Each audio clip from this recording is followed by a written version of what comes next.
Have you ever found yourself just staring at a simple task, like washing one dish or answering an email, and you feel this physical wall of paralysis? You really want to do it. You know you should do it, but you just can't. For years, we've been told this is some kind of failure of will, a psychological flaw. Well, today we're going to explore a pretty radical new idea that says it's not about your character at all. And this is really the central question of the metabolic gate theory. It completely reframes how we think about motivation, whether we're talking about depression, the daily struggles of those with ADHD, that's combined autism and ADHD, or even things like hypothyroidism. It asks us to seriously consider that maybe, just maybe, the problem isn't the software of our minds but the actual hardware that's supposed to be powering it. This quote just nails it, doesn't it? That wall of awful isn't just a feeling, it's not a metaphor. The theory suggests it's your brain's warning system screaming, "Danger! This task is predicted to cost way more energy than we have in the bank. Abort mission, abort." It's basically a preemptive shutdown to prevent a total system crash. So, what's actually going on during this shutdown? This is where we get to the core revelation of this theory, and it completely flips a classic psychological concept right on its head.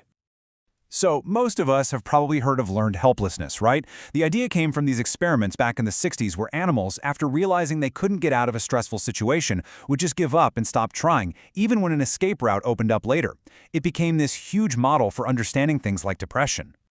And here is the paradigm shift. The metabolic gate theory argues that this state of helplessness isn't learned, it's enforced. It's not some psychological failure, it's a biological reflex.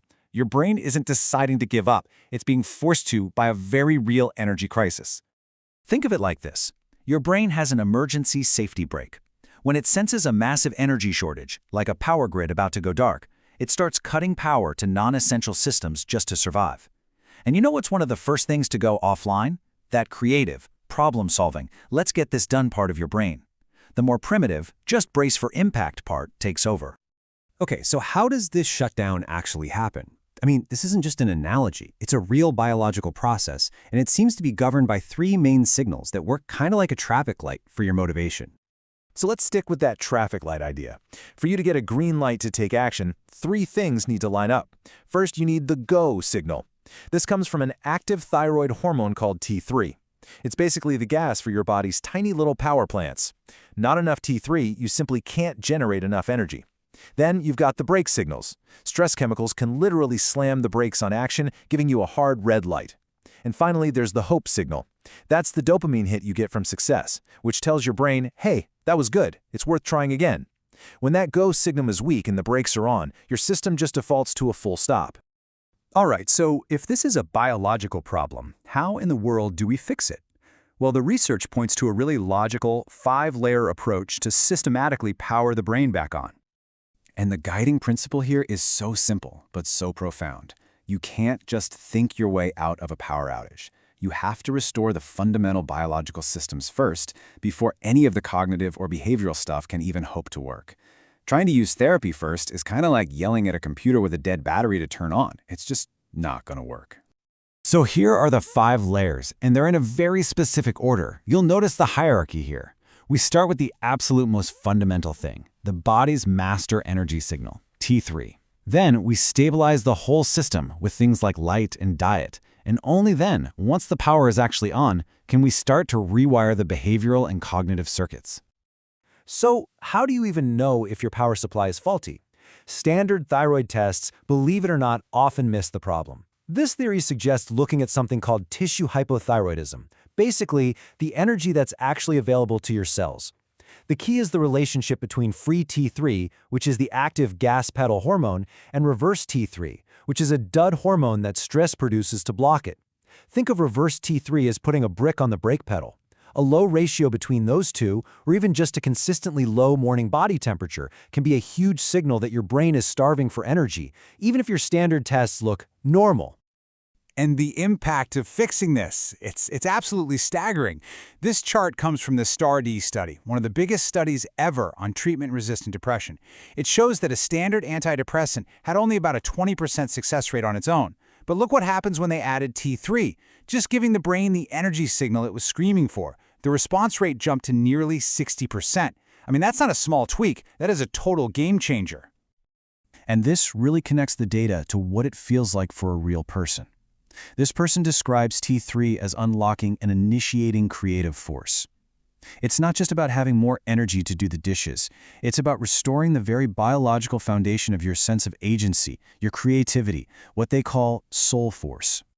So once the power is back on, you have to carefully teach the brain that it's safe to try things again. And that's layer 4.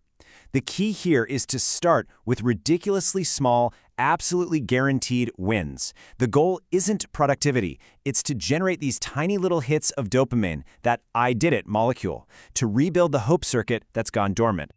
But just how powerful is hope? Well, get this. In those original helplessness experiments, researchers discovered something incredible. Rats that had totally given up would start swimming again, sometimes for days, if they just saw another rat escape. That's vicarious hope. Just seeing that escape is even possible can be enough to reactivate the entire system. It's amazing. And this brings us to the final and absolutely crucial step. Layer 5, rewriting your story, comes last for a very important reason. You simply cannot use logic to challenge a deeply held belief like, I always fail, until your brain has the metabolic resources, the raw energy, to even entertain a new possibility. The hardware has to be able to support the software update. So after all of that, what's the single biggest idea to take away from all this? Well, it's a synthesis that connects our biology directly to our deepest psychological states. It all really comes down to this. T3 isn't just some obscure hormone. It is the literal, physical, molecular substrate of hope. Without it, the brain cannot physically generate the kind of neural activity required for trying one more time. Hope isn't just a feeling, it's a state of metabolic permission. And that brings us to the ultimate shift in our thinking. For so long, so many of us have been running these psychological diagnostics, trying to debug our own software, totally convinced the flaw was in our character. This theory suggests we should have been checking the power cord all along. Which leaves us with a final and pretty provocative question. If our ability to hope, to try, and to feel like we have any agency at all is so deeply tied to our metabolic state, what does that really mean for the future of mental health? Maybe it's a future where we recognize that the path to the mind often runs directly through the body, a future that looks a lot like endocrinology with a soul.